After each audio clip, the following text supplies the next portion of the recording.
Good morning, gangsters. You know what time it is? Good morning, Sarah. Sarah from Clendon. I love you, Sarah. It's episode 166 of the Polytickin Podcast, all right? I'm a Hello Marcus SFM. You know what time it is, you freaking nerds. I know. I'm the best. Oh, five. Now we can just end the episode right there. Hey, y'all don't understand, bro. Dumb, man. In the middle of so many different conversations and talk about so many different things. As soon as I click go, this guy just right there, drop of a dime, bro. Flip of a switch. You know what I'm saying? And it's not even that big of a flip. You know what I'm saying? Yeah. I just flipped the switch. So it's not even that big. You know what I mean? So shit, let's go. Hey man, welcome to the Polytickin Podcast. Y'all know what it is. If you want to support us directly, come on down to the Patreon, patreon.com/the Polytickin Podcast. $5 or more a month gets you an extra episode every single week. Come on down, join the Patreon, say what's up to us, message us directly. Let us know what y'all want to talk about, what y'all want to hear about, what y'all have some questions about. If y'all want to hear us just be goofy about some stuff or be serious about some stuff, let us know in the comments. Let us know on the Patreon. So shout out to all the Patreon members, man. We appreciate y'all. If you're on Patreon, you're getting this early. If you're not on Patreon, you're getting this a few days later. So yeah, consider coming on down and supporting us, man. Check us out. Also, shout out to the Polynesian boys. If you follow us on audio or follow us on YouTube, then you will see the Polynesian boys on our feed. So man, go over there, watch their videos, support them. Shout out to Lance, shout out to Forrest. And oh yeah, I never really say that, but go on. Hey, if y'all don't watch us on YouTube, at least go and subscribe to our YouTube. Just help our numbers out. You know what I'm saying? We appreciate all the love. And follow us on socials, you know, the Polytickin Podcast. So check us out everywhere. Y'all know what to do. Y'all know what it is. Before I throw it to you though, Paul. Whoa.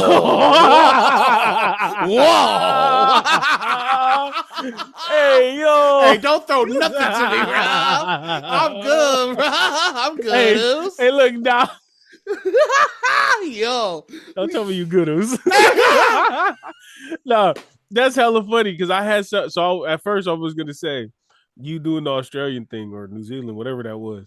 Yeah, we just donated blood, and the lady at the counter, she was like talking, and I said, "Are you from Australia?" She said, "Yes, I am." I said, "Have a good day, mate." Oh my god! Relatable Sam, bro.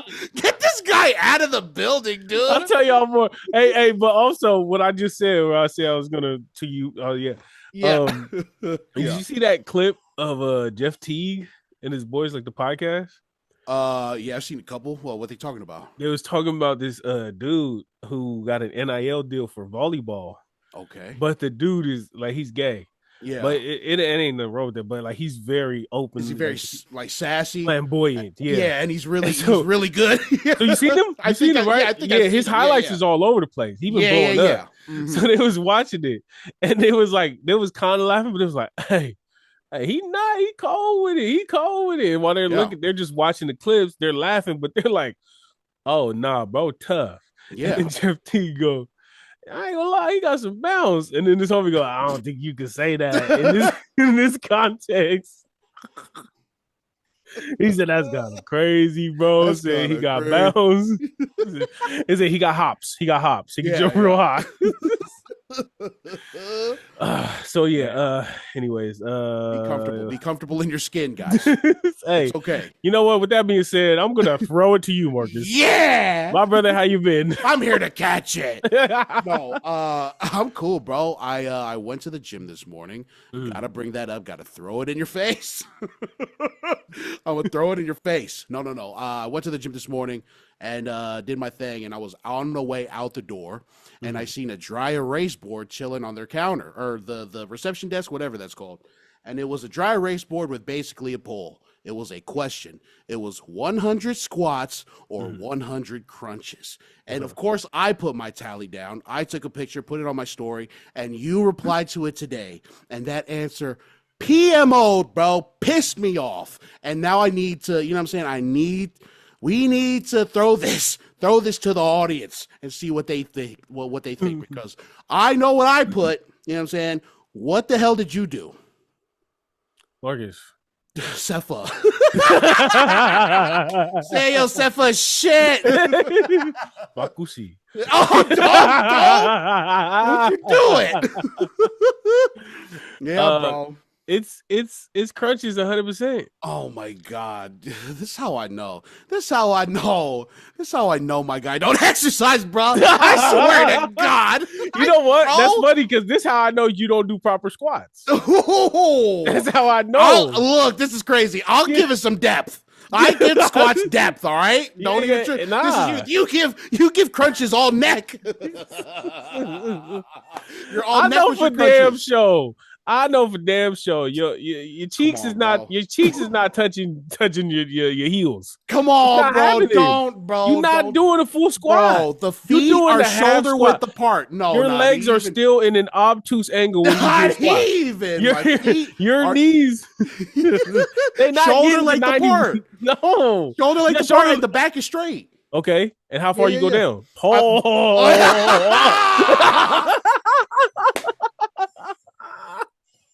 Wouldn't you like to know, Cheeks? So, Cheeks. So, look, how far are we talking depth? Okay, because I go down pretty deep. You got ass now. I go pretty deep, man. My squats are pretty nice. I'm not, you know what I'm saying? My squats are nice. I'm cool. Hey, go stand on your bed. Yeah, yeah. You can do a little crunch in the chair. Bro. Hey, go stand on your bed and see what you look like. I promise for sure you ain't going that deep, bro. Yeah.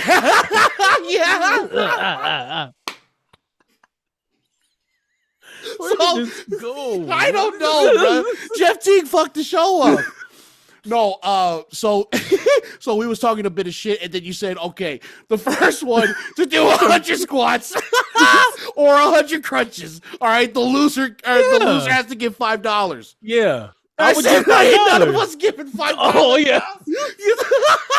Well, I mean, bro, we got it over a span of the weekend. We could do that. No, we got to do it in one sitting. What city? See, look at this guy trying to fight. He's trying to weasel his way out of it. I gotta eat. What are you talking about? You think I could do 100 crunches without a meal in between? Come on, bro. Yeah, you tripping. Bro, I promise you, I could do 100 crunches before you could do 100 squats. 100 real squats. 100 real squats? Yeah, I can do that. You got to do 100 real crunches. You can't just bring your neck up. Bro. You can't just bring your neck up. My elbows is touching my knees. Bro. How far you got to go? Yo, what? Oh, I see what he's doing. He's fucking chucking him. Look at that. The fucking cheek. Nah, bro. Nah, it's behind the head. It's behind the head. Yeah, right. He going like this. Bro. This dude think he I am Genie. Yo, don't get off, bro. Bro, he going like this, bro, trying to touch these hell knives behind the head, and then you gotta engage the core, man. You gotta engage the core, bro. Do you know I'm a Taibo professional? Yo, you know that, right? Billy Blanks. This right here, I could do a whole Taibo workout with my eyes closed. That's how embedded it is in my memory. Oh my god, bro! Don't tell me about crunches. I'm gonna tell you about squats, though. There's no way. Marcus, you the same size as me. Arguably so bigger. What? Yeah. I know what it feel like to do squats, like a real butt to heel squat. It's not easy. It's not. But it's damn near. It's way easier than 100 crunches, bro. No way. Yeah, hell yeah. If we're talking personally, because, bro, after 5 crunches, bro, this is my core, bro.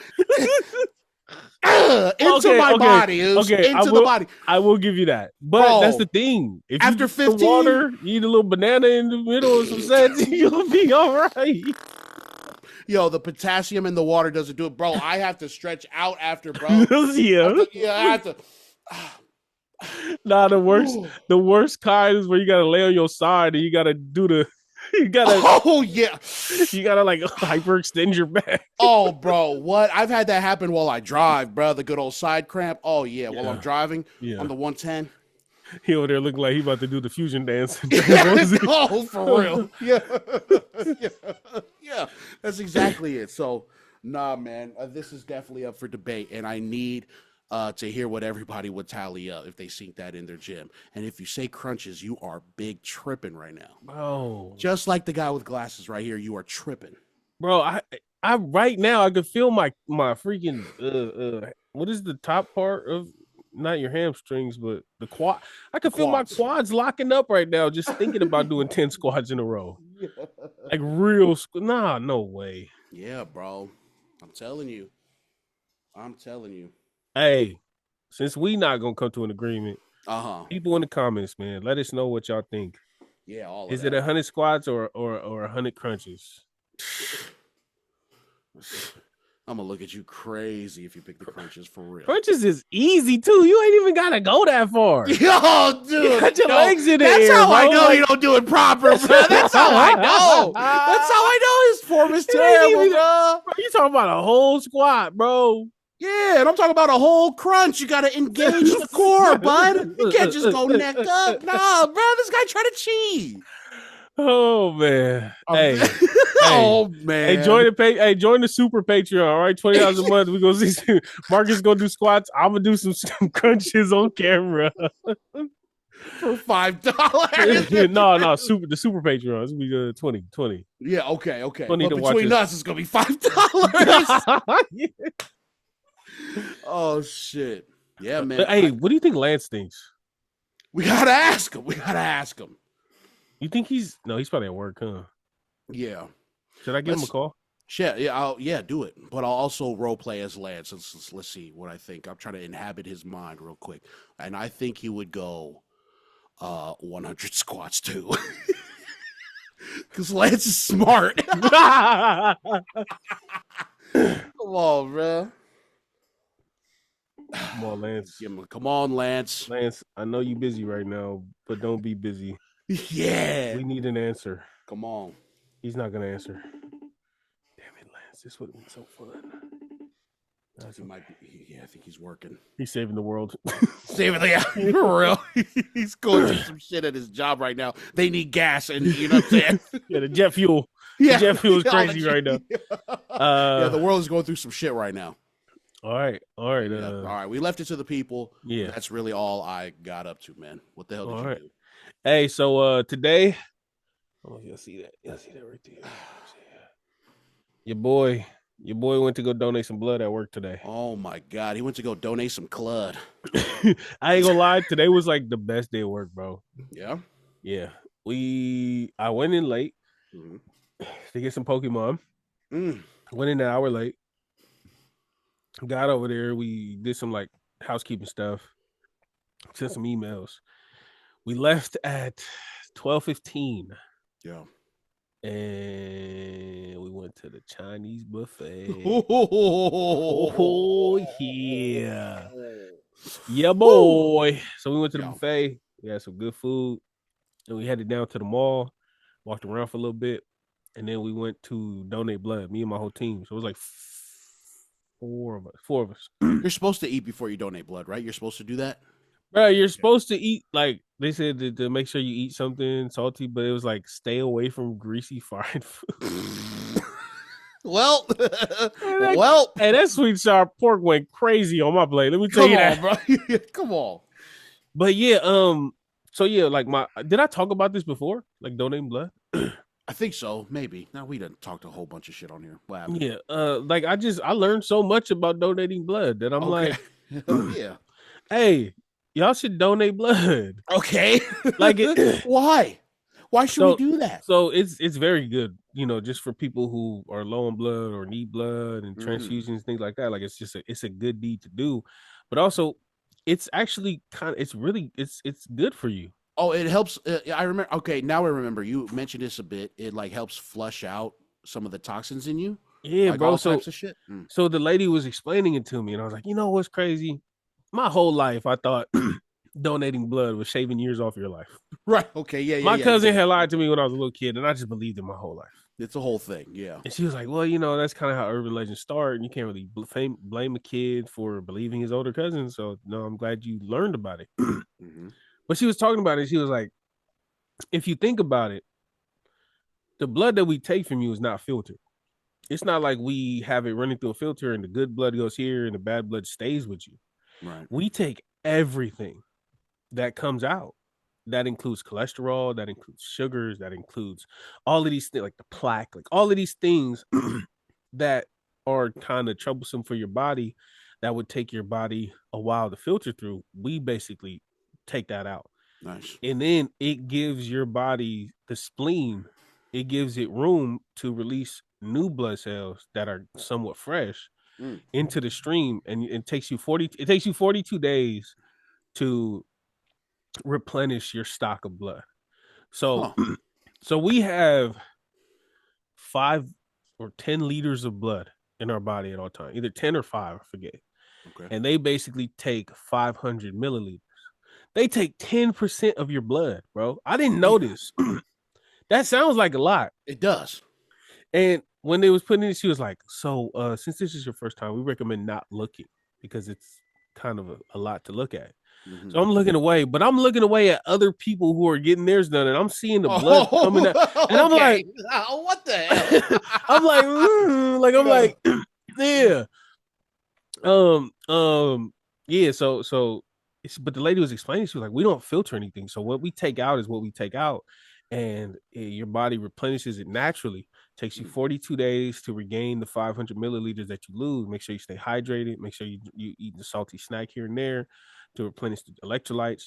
But she said in men, it actually shows that it reduces like the chance for cardiovascular diseases. Nice. Because it cleans out your blood.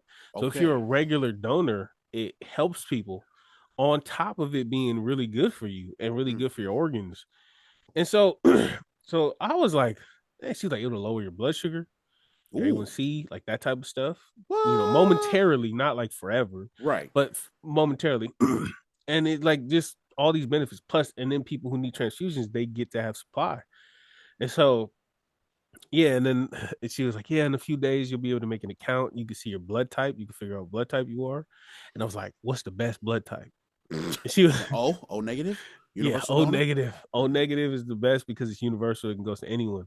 She was like, yeah, people who are O negative are very special, and you know they're highly sought after because it can work in any case. Turning into a competitive thing. I'm gonna give me that O negative. Nah, you ain't. Hey, I told him too. I said, hey, you know what? We should make this like a every 4 month thing, like for us to just do a little team build. But we come over here, donate blood. We get away from the office, and we get to do something good. Yeah. And I said, hey, and they were like, yeah, let's do it.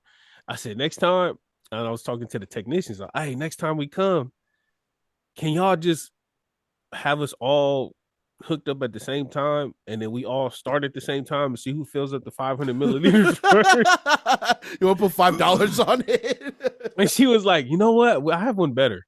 You don't have to start at the same time, but there is a timer to show when it clicks and when you're done, and we can compare times there. I was like, hell yeah. Yeah. I was like, bro, I'm about to drink 5 gallons of water before I come in, because the more water you drink, the better it is. Okay. So the more water you drink, the better your pulse is and the better your flow is. So then, so yeah. So next time we go, we're gonna have a little competition. You're gonna head back to the Chinese buffet.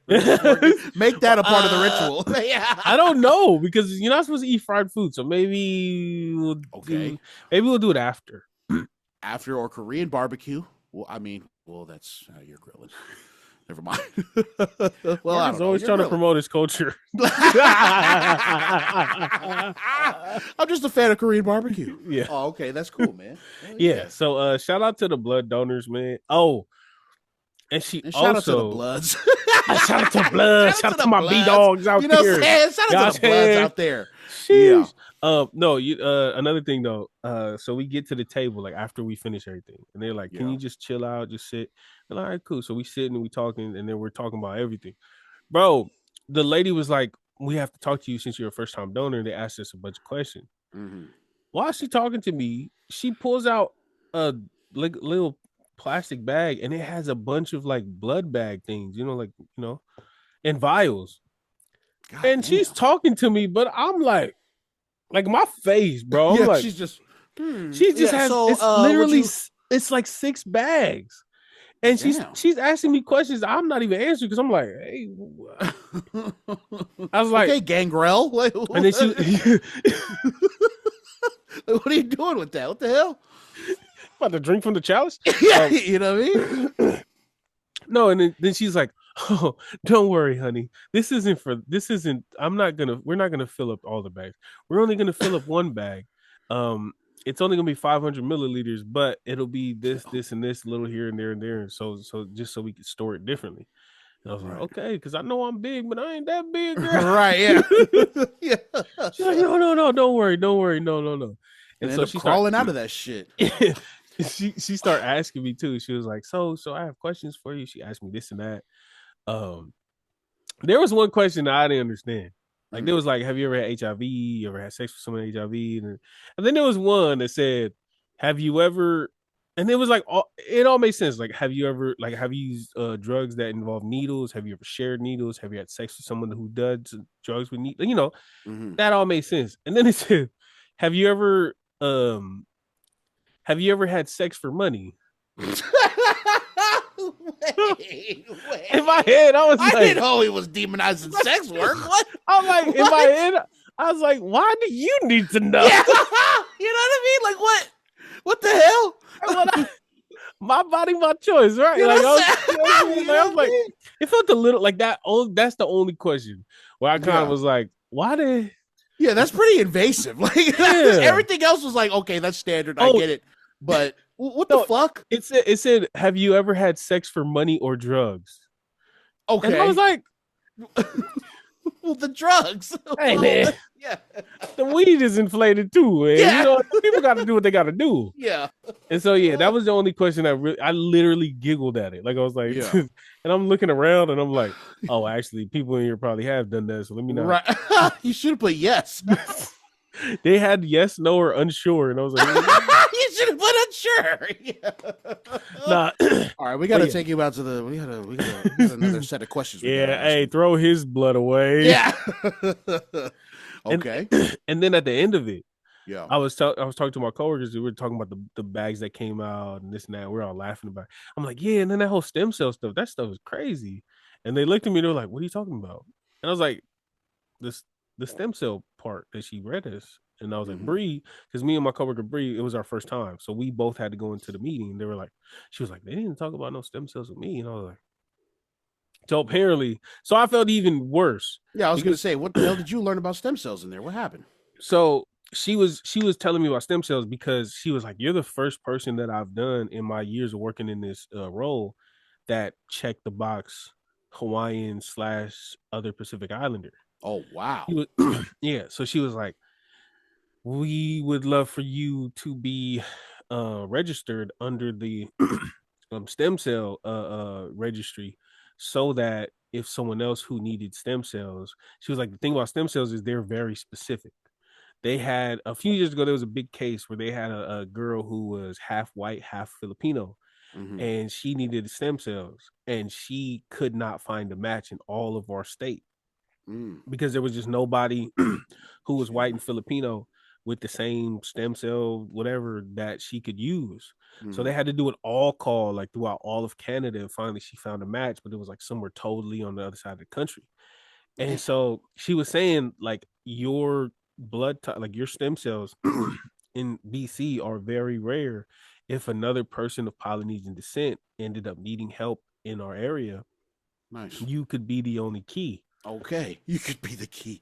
He's the key to everything. The avatar.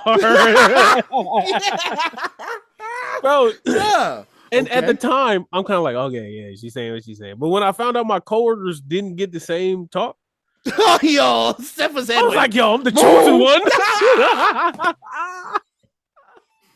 I was like, wait. Wait, they didn't talk to you about the stem cells? Yeah, I felt like a VIP member. I ain't gonna lie. I felt cool. Okay. So yeah, they did that talk. They took me over to the machine to hook me up. They got the couches or the chairs, whatever, bro. Like your legs, you seen the picture. Your legs is up. Marcus is such a hater, by the way. Yo, Marcus is a goddamn hater. Bro. This dude swear his calves are crazy right now, bro. Like they're not inflated by the seat, bro. Hey, yo, he don't do 100 crunches or 100 squats, bro. It's not him. He's not buff. It's just his shirt is tight. Like this guy's a hater, bro. Anyways, they sit you on the couch, right? The chair. Yeah, they got your legs propped up. Okay. It's like a real comfortable situation. As soon as and after they put it in you and they like, oh yeah, we're just gonna let the machine run. Mm-hmm. Did you need any chips? Did you need a bag of did you need a bottle of water or a box of a juice box? In fact, And I I was do. I'm the only one who can provide the stem cells like in all of Canada. How did you know? I was like, I take some crunchy Cheetos and maybe I'll do a tropical juice box. Yeah. They put this little thing on the side that held my juice box, and then I was like, okay. Yeah. Hey, here you go, man. If y'all are having a bad day or if you want to just feel pampered, going down to your local blood drive donation spot, they'll do a test where they prick your finger and test your blood. And if you're like me, they were like, oh, your your hemoglobin is perfect for this. Yeah, your hemoglobin. Yeah. Like, why? Thank you. Yeah. They're like, yeah, you're good. You're good to go. Your red blood cell count is perfect. Yeah. They put me in the chair, and the lady's like, "Whoa, you got a nice pulse over there. That's great." The lady in the office, I said, what is the best way to prepare for something like this? Mm. And she said, well, just come in here juicy. Like, girl. Like, girl, you better stop. You better stop. I'm about to ask you to marry me. She said, come in here juicy, like drink a lot of water so that your blood is pumping nice. Oh, I thought. Like, I thought you loved me. No. I was like, all right, Gertrude. Yeah. Chill out, old lady. Yeah, and then so they went in there, they tested my blood, they said my blood was fine. I go sit in the chair, they're like, oh, your pulse is perfect, like your blood is flowing. Right. Set you up, they give you a drink, and they ask you they're asking about my day, where I'm from, and how I'm doing. You have such strong plasma. Holy shit. Nah, bro, I was just sitting there. I was like, hey, this is like, I feel like I'm at a spa treatment right now. They're trying to distract you so you don't look down at all the blood they're taking out of your body. Yo. I did it. I took a picture of it and I was looking. I was like, dang, that's great. Because like you can see 500 milliliters. Yeah, that's literally 10% of what you got. Fuck. They kept saying it's only 2 cups. It's only 2 cups. And then I was like, hey, is it true it's 10% of all the blood in your body? And she was like, yeah, but it's literally only 2 cups. I was like, girl, yeah. What the hell about my man? Also, don't break it down into the metric system, okay? Use the the imperial system, whatever. Milliliters. Use milliliters, okay? Because 2 cups sounds like a lot, bro. Do not put it into pints or quarts. None of that. The conversion is just off. Yeah. So your boy donated blood. Your boy's a hero, saving lives. Hey, y'all should think about it. Check it out. It sounds like, bro, the microplastics, the cholesterol stuff, like all of that. It sounds, and it's free. And you get, and I took 3 bags of chips, 2 bottles of water, and 2 juice boxes. So I made it worth it. There's some places where you can get paid for that, right? Like I know that I think sounds it's plasma. Plasma. So how do we donate plasma? I have no idea, but I know you got plasma. You got plasma. I know it's, or I know plasma. They pay for it because I remember kids who used to do that. Okay. Like when I was after college, I guess. So it wasn't kids, but when I was younger, I remember dudes I work with, they used to donate plasma and make money, I guess. Nice. Okay. We got to figure out the plasma center. But hell yeah. Okay. Yeah. Well, are you gonna donate blood? Well, shit. I mean, if you put me on the spot, I'm gonna say yes. I mean, I've thought about it for a very long time. I've wanted to do it, but I just never did it. Bro, I ain't gonna lie too. It made me feel lighter. Like, I don't know if it's just a placebo effect where you're just like, the lady's literally like, we're taking the toxins out, we're taking this and out, we're taking that out. And I was just like, I feel strong. Yeah. I mean, you see it in like cartoons and movies when they take a lot of blood out and then the guy looks like he's feeling faint and shit. So yeah, I hear you. Okay. Yeah. Well, okay. Damn. That 500 milliliters thing is still messing me up because when I get blood drawn, during a doctor's appointment and I take a peek, I'm like, oh. Bro, it's so much more than those vials. Yeah, no, I bet. It's so much more. Don't put 500, the number 500 in front of anything. I'm going to think that's my entire body. You know what I'm saying? It's only 10%. Well, shit. Yeah. It's a lot. It is a lot. Okay. So shout out to the blood donors, man. If you haven't checked it out, man, y'all should definitely read up on it. It's a good cause. It's pretty much like charities. It's like, it's like volunteer work. So check it out. Set it up, man. Go do something good for some people. At the same time, do something good for yourself. It sounds really good for you. You know what? I before we get on to the next thing, man, I always thought that like because I become diabetic, like I feel like my blood is tainted. You know? No, Is there? Okay. It's the things that handle our blood that's tainted, but our blood is fine. Okay. And I've also never had sex for money, so it should be good. Never. Hey, shut up! Shut up! He's a gigolo making lots of dough. Yeah, man. Okay. Yeah. Y'all should check it out, man. It's the people there were super nice too. Like everybody there was super nice. It's like I think the older ladies were like volunteers, and it was just nice. And there was like 4 hella old dudes over there. Hell yeah! I was like, wow. So I've been doing this for years, man. It makes me feel light on my feet, bro.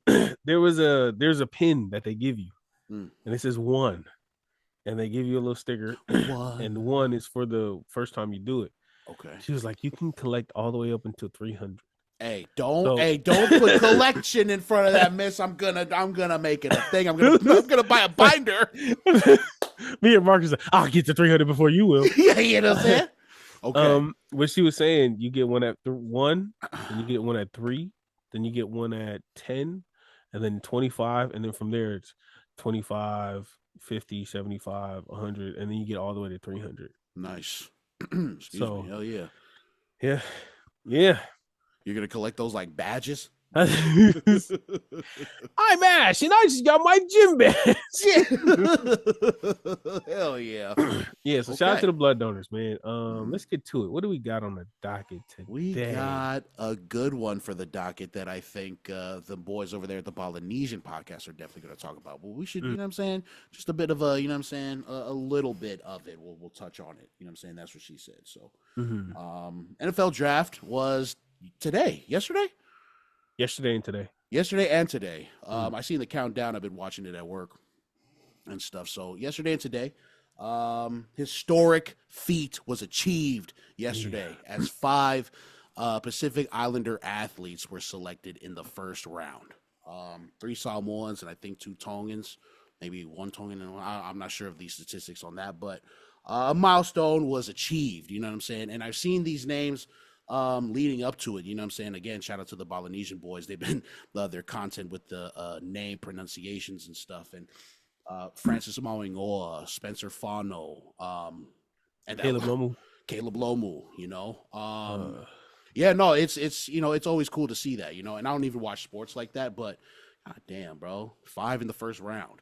And there's always at least 1 or 2 in the first round every year since like I don't even know, 10, 15 plus years now.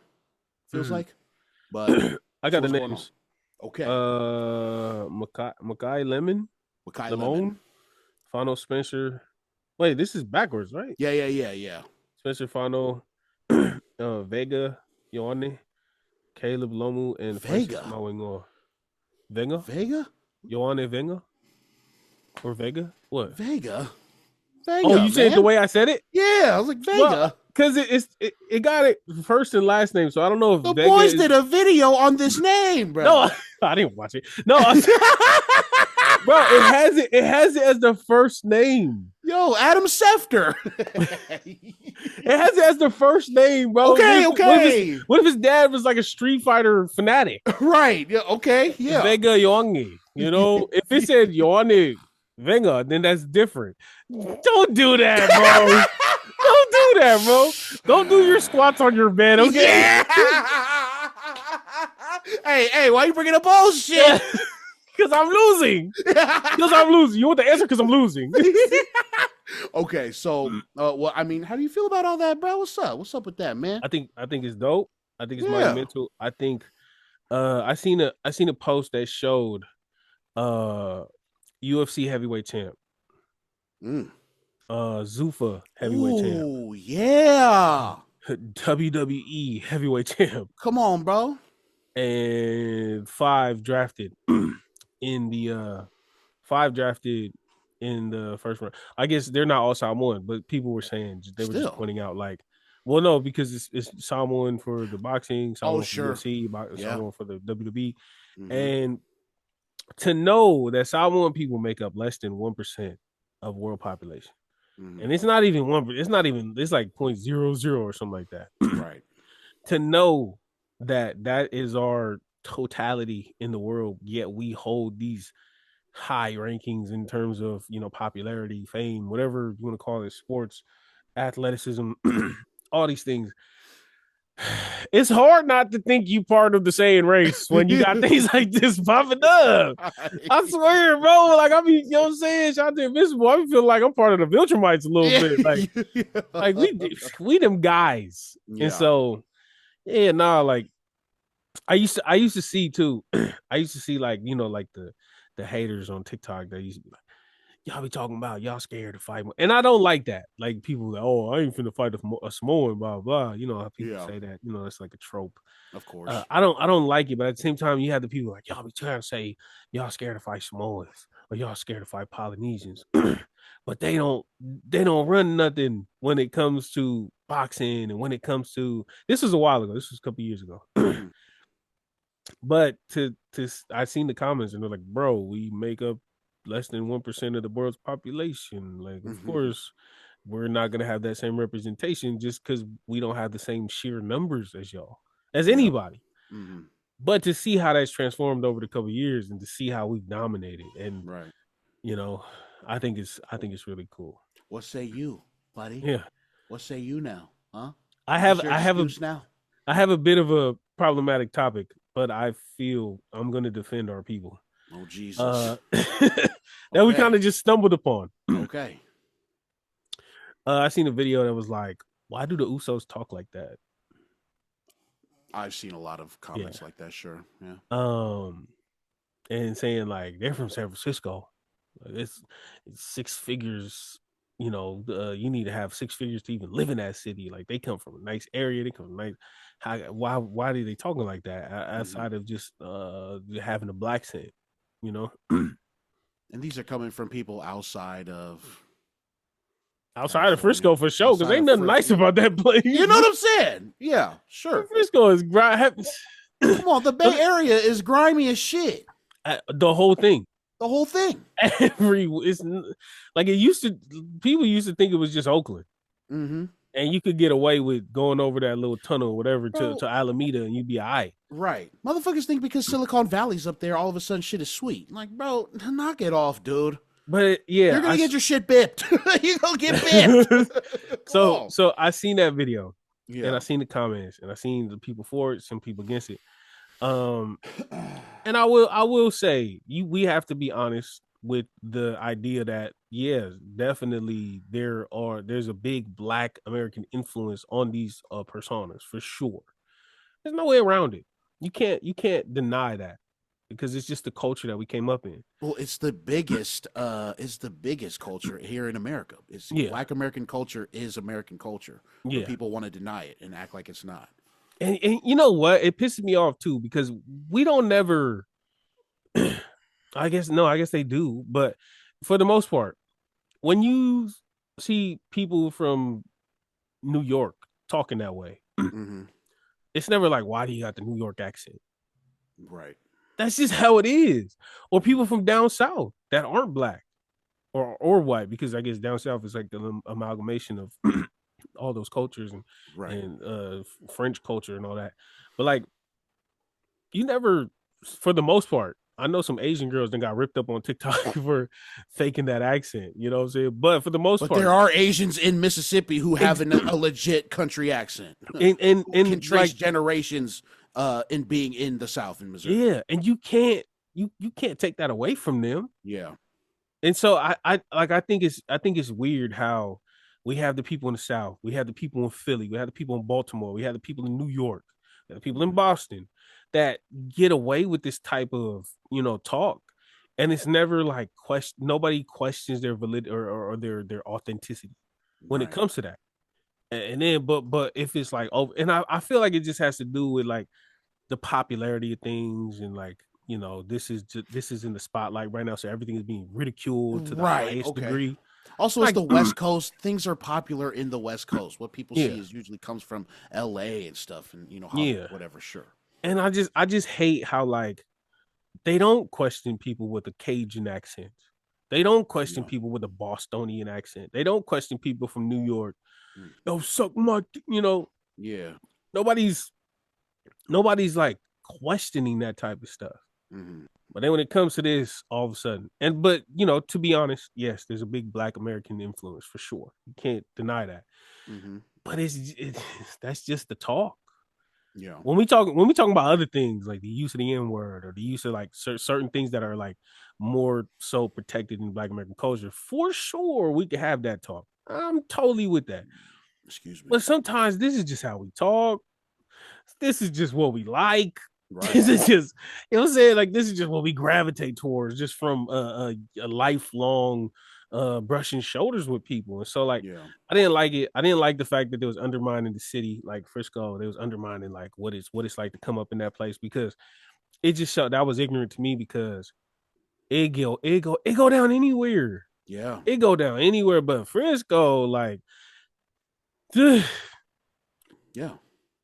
It's usually the outsiders too. You know what I'm saying? Yeah. Or the transplants who want to talk all this crazy stuff. Like they're coming into a place that is like recently being gentrified and is turning nice on the outside. Like, bro, you don't know how nasty it is, or how nasty it's been. You know what I'm saying? Like, it's usually just outsiders who have no idea, who come into this shit where it's brand new. But it's like, brother, you can get beat up, bipped, and slapped and clapped, all of that, bro, wherever you go. You know what I mean?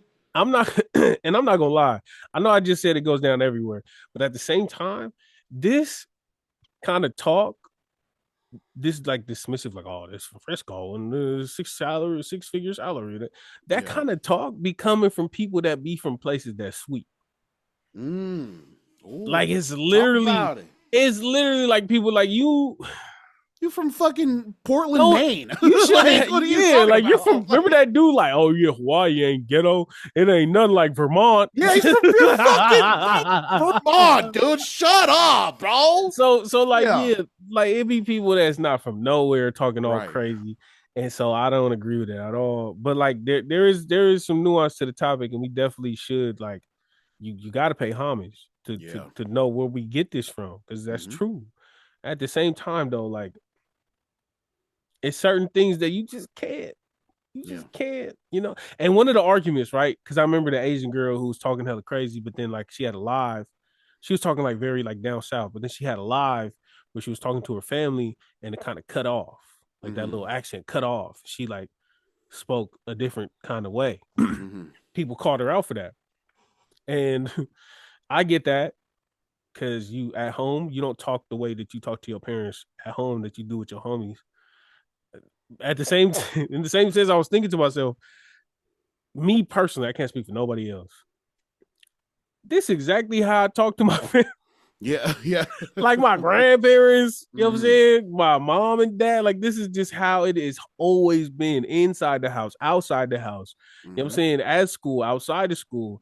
And so there are definitely certain cases, I think, that are a little more like people putting on front when they in public and actually all the good old code switching. And not the respectful kind.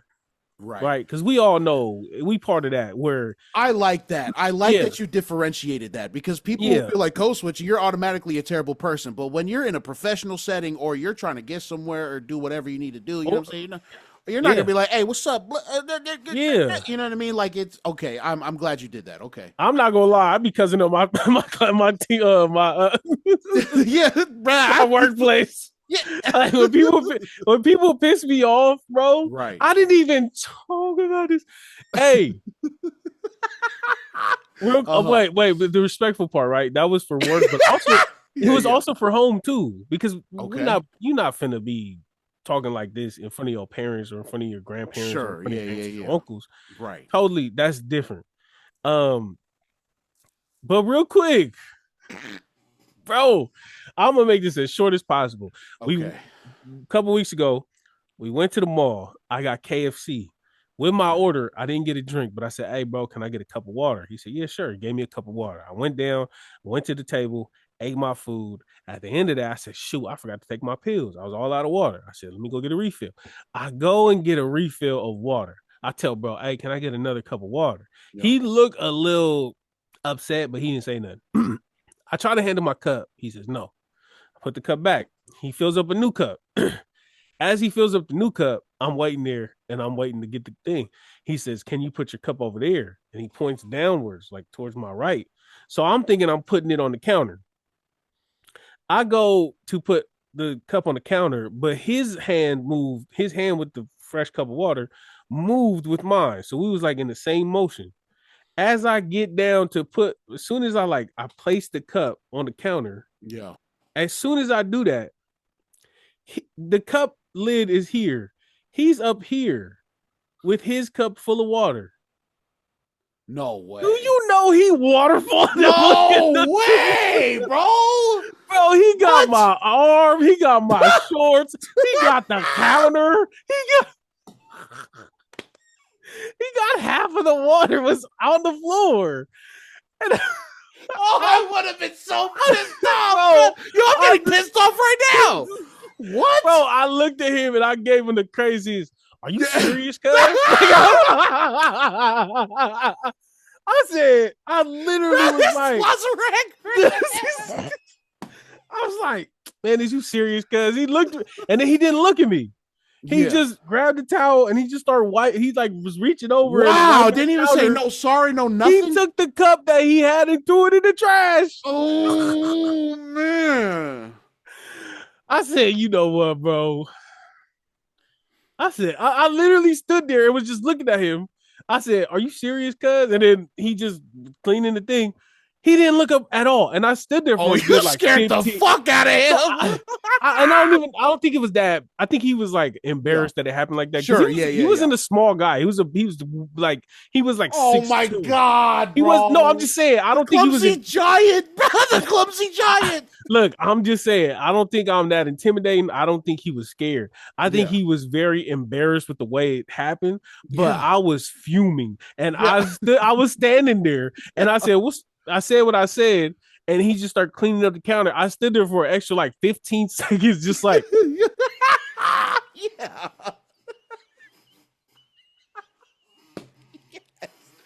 I was just looking at him, bro.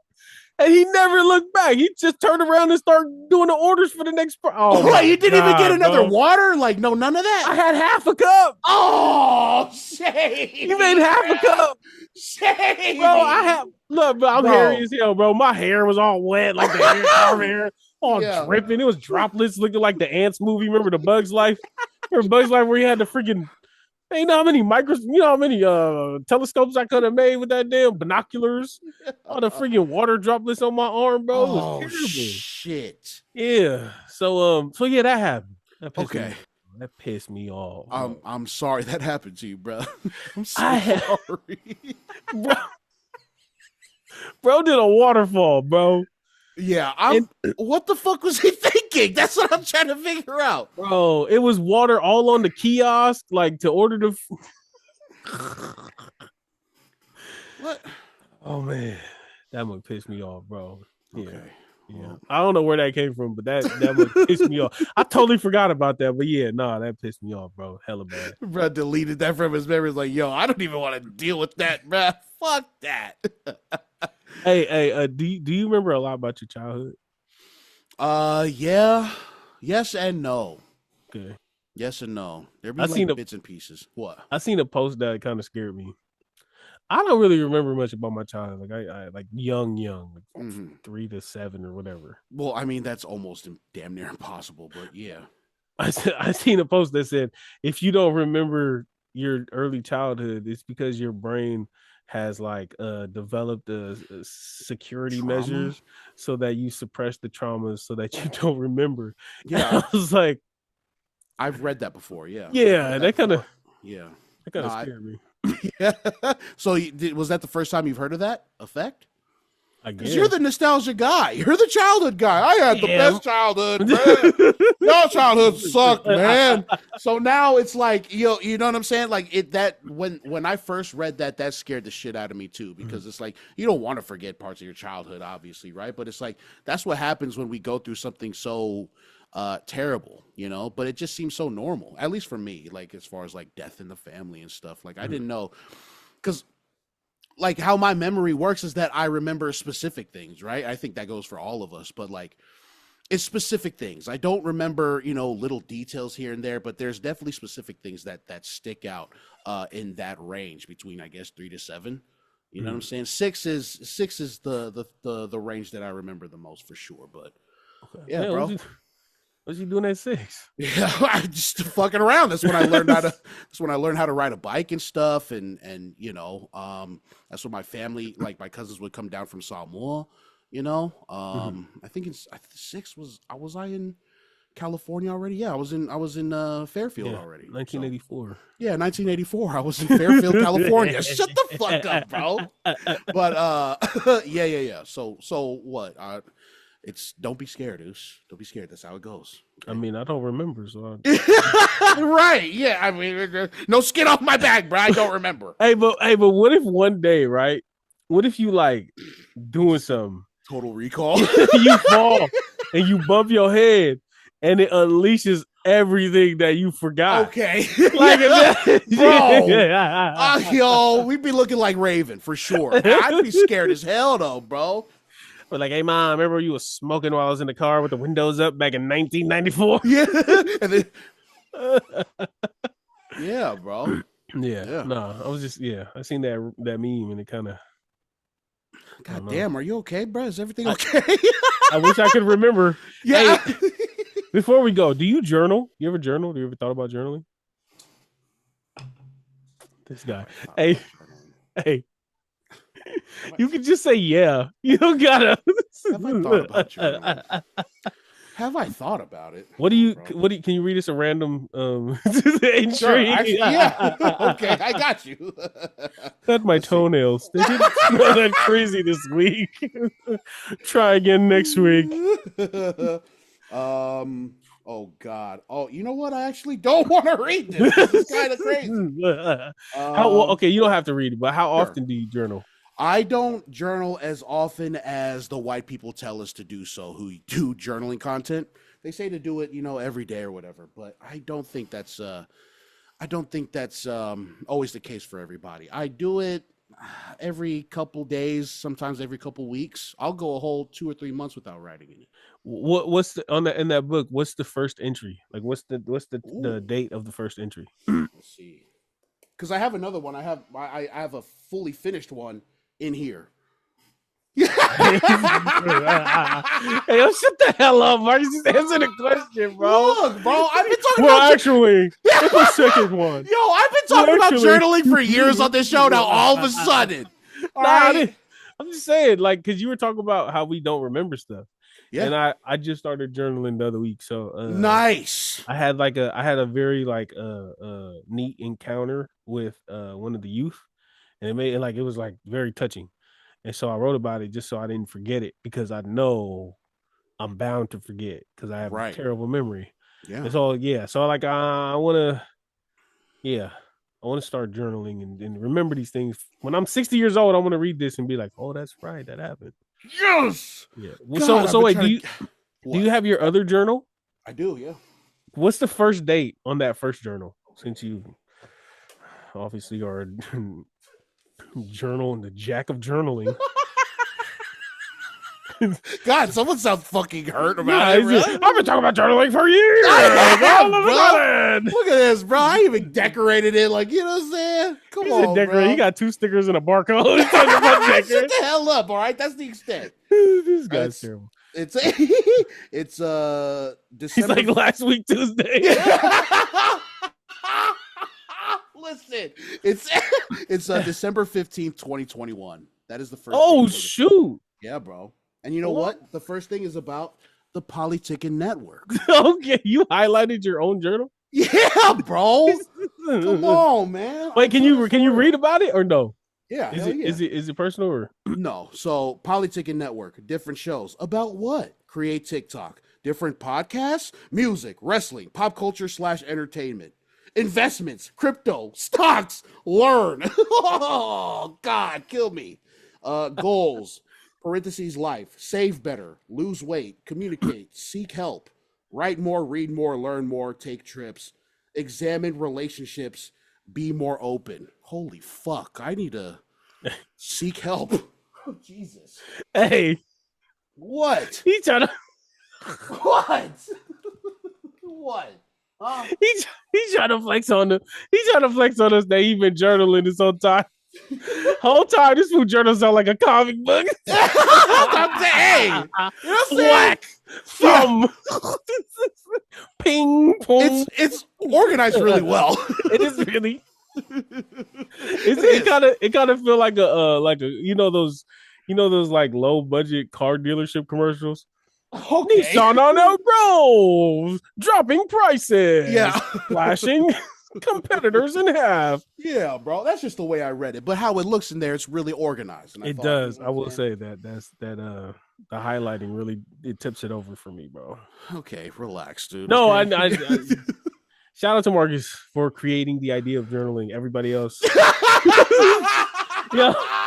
You're looking at this guy. It's HATER for real, bro. Hey, he's so bad. Nobody journaling until Marcus picked up the pen. It wasn't even like that. But yo, this guy sounded hurt is his son, yo.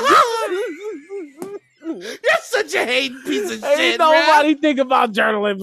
Ain't nobody wanted to document their life until Marcus started doing it, okay? That's what he tried to tell you. 2021, the first time a journal was invented. Yeah. Dog. Hey, man. You know what? No sarcasm, bro. That's really cool, man. That's really cool. Now I can talk to the boys about it. I really came on here thinking I was gonna be the only one journaling. Yo, you're such a shrink your fucking head, bro. Just because you're the only one with the good hemoglobin out there, bro. Yo, he can sell his stem cells, bro. We get it, Oos. Stem cells. I thought you was gonna be like stem cells. I thought you was gonna come and say, "What's journaling?" I've actually never heard of that. Yeah. Well, grab a chair, youngin. Let me tell you something, man. Journaling is awesome. It's actually the future. Oh man. Yeah, bro. That's cool. Hey, and I'm sorry. I know we said this is almost an hour. Oh yeah, we're good. One more thing, real quick, and I want to say this, and hopefully I get to clip it. I got a really important phone call the other day. Okay. I talked to my big homie, man, one of my big homies, one of the big Usos from where I'm from. And as everybody does in life, he was struggling. He was dealing with a lot of stuff. And he called just to check in, just to apologize. Because, when everything happened with Pops, him and my Pops was real close, bro. Like super close. Yeah. He was going through some things, so he wasn't around. And he called, said he's doing a lot better. And I was on my way to work. I get this phone call. I had given him my number the day before, so I was expecting a call, but I didn't know the number. I just knew it was SAC area code, so I answered. And he's like, "Man, what's up, Seth? You got a few minutes?" And I'm just walking into work, but I could, I'm chilling. What's up? And he just told me. He said he had a dream about Pops. He said that he been going to therapy and he been talking to his therapist, and he said, one of my cousins that was always pushing for me, even when I was dead wrong and everything I was doing, was my big cousin Heck. And when I lost him, it really messed me up. And we had that talk, and he apologized for his absence. He apologized for not being there. He said, "Man, I'm back. I'm better, Oos, and I'm here. Whatever y'all need, man, I'm here. I got you, man, for real." And he was, dedicating his journey to sobriety to Pops and saying, I want to do right by big bro. Yeah. And I just it was like, bro, I was in tears outside of my job on this phone with community members walking back and forth who were very familiar with me.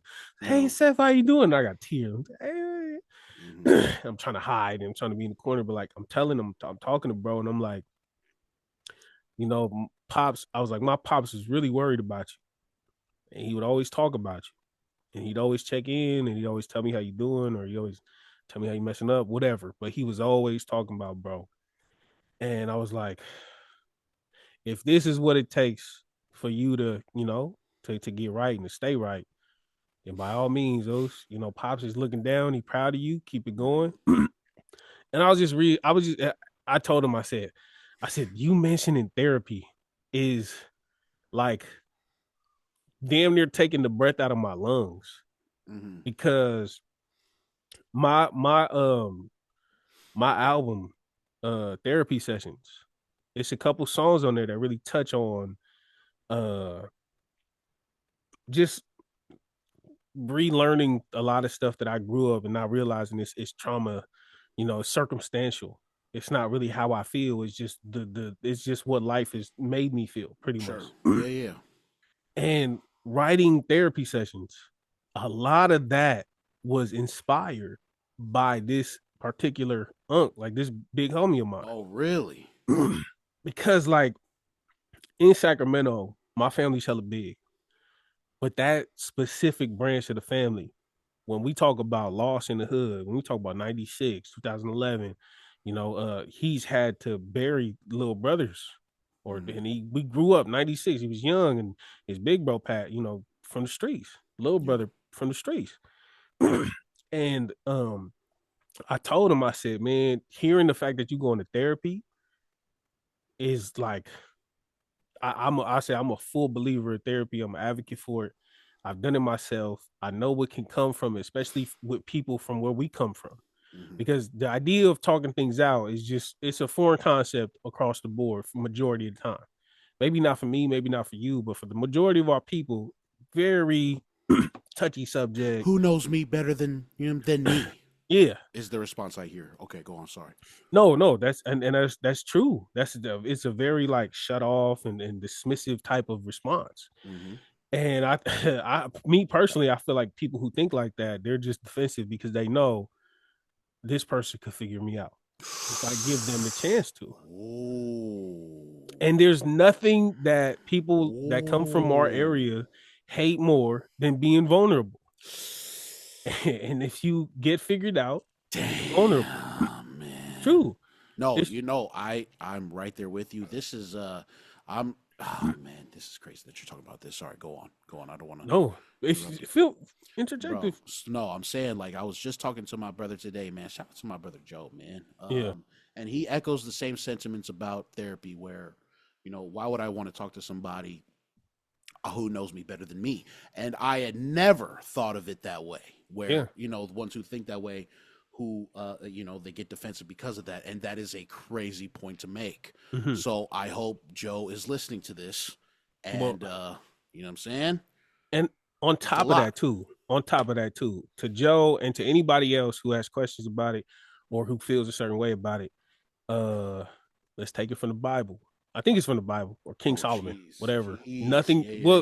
There's nothing new under the sun, right? Sure. Yeah. So this idea that there's nothing new under the sun means, even though our lives are made up of a bunch of moments that are special and singular to us as human beings, the overarching themes, the tropes, the battles that we face, nothing is new. Yeah.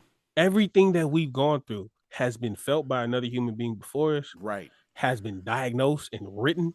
Yeah. And if it hasn't, you are a super special case, because there have been trillions upon trillions of people who have passed, who have lived, who have experienced, who have died, that have gone through things that you can pick certain certain feelings, certain emotions, certain experiences that can pinpoint exactly what you're going through. It may not be the exact same.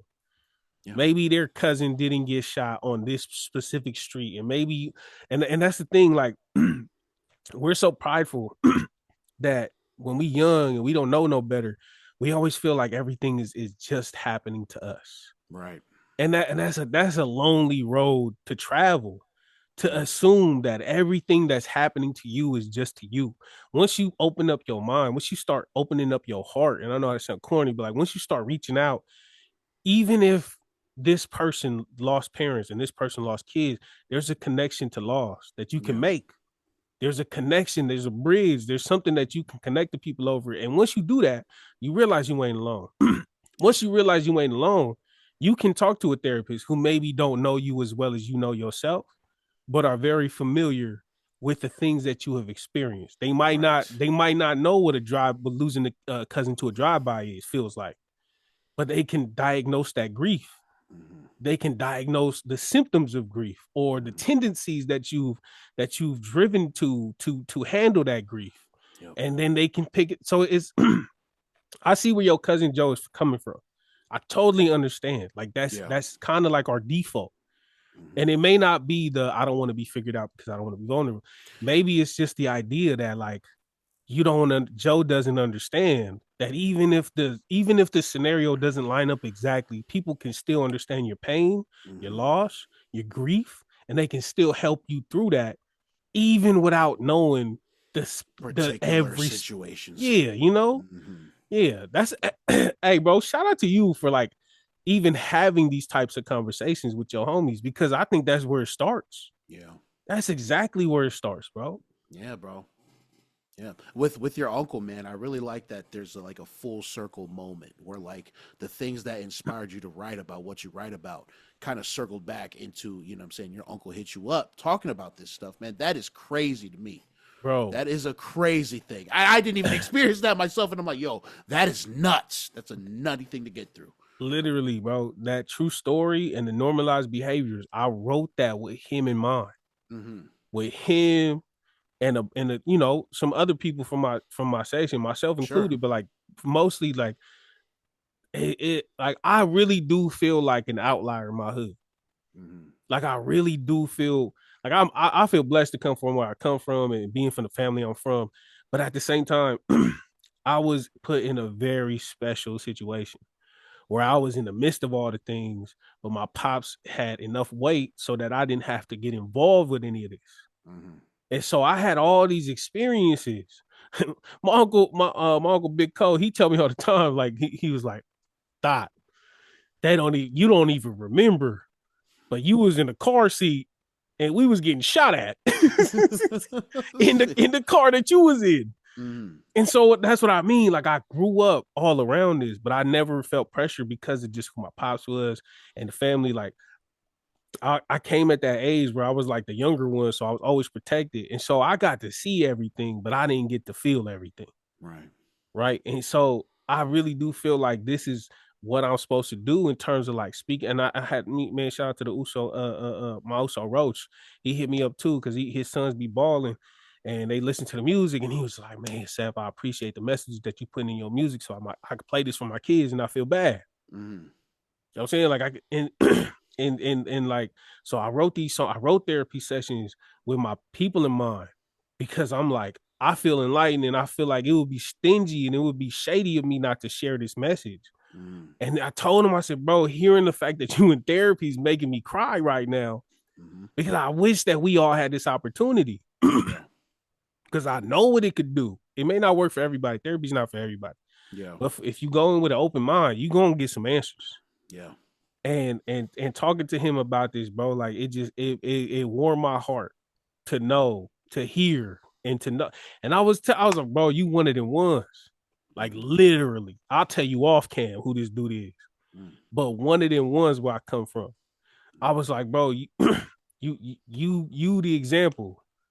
Like we grew up knowing that you was the example. Yeah, you slipped and fell, and I know it's a lot of people who feel some type of way, rightfully so, because you wasn't always the upstanding person that I know you to be. Mm-hmm.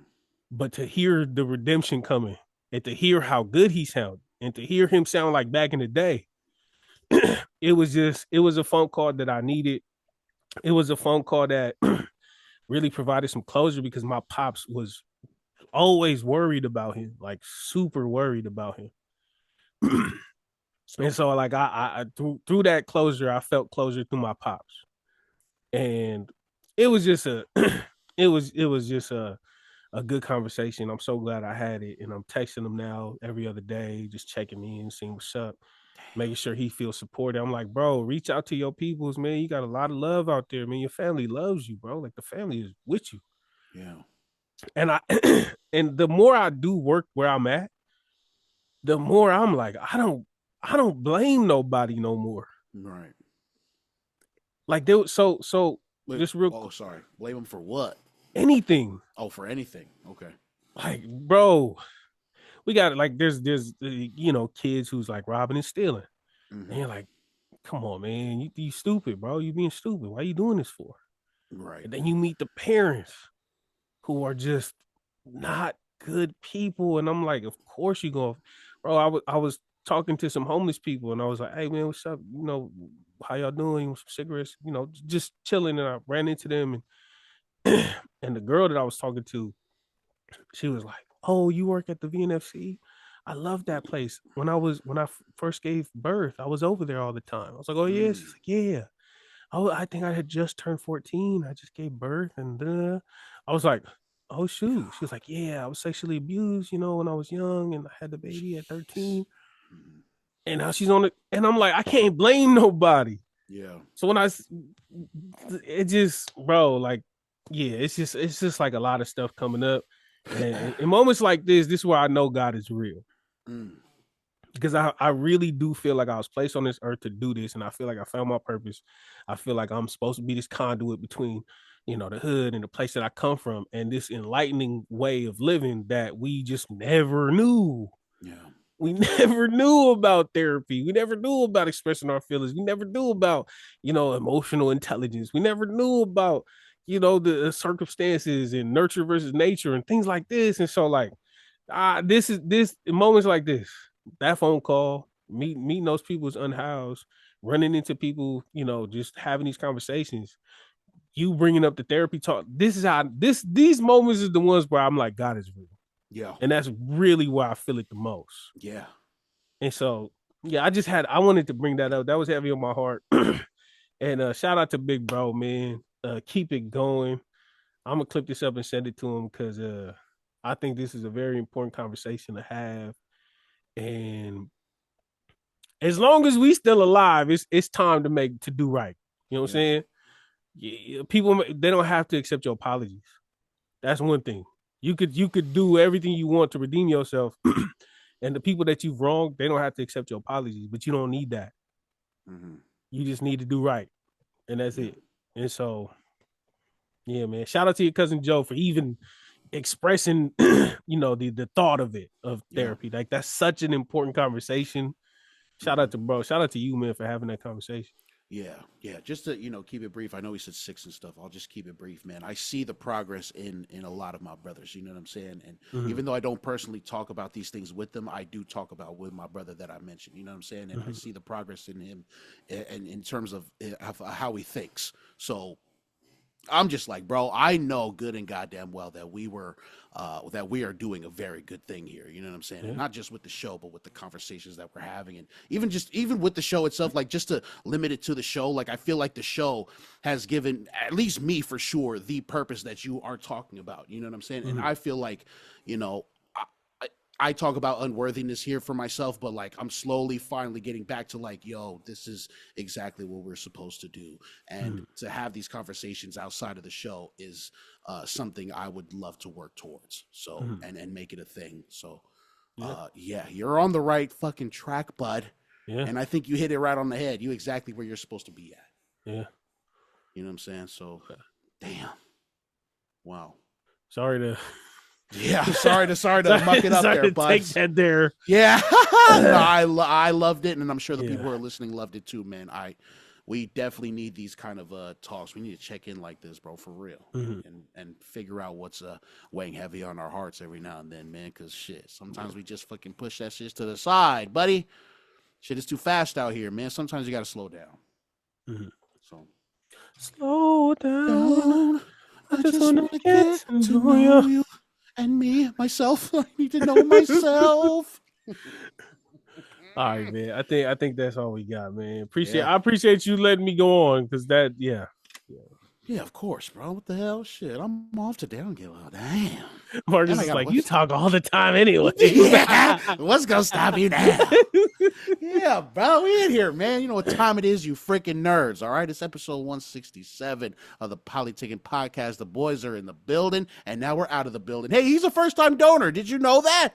Go donate some blood, and if you need some money, go get some plasma. All right, go far. Go donate some blood. Yeah, go donate some blood. Okay, go far.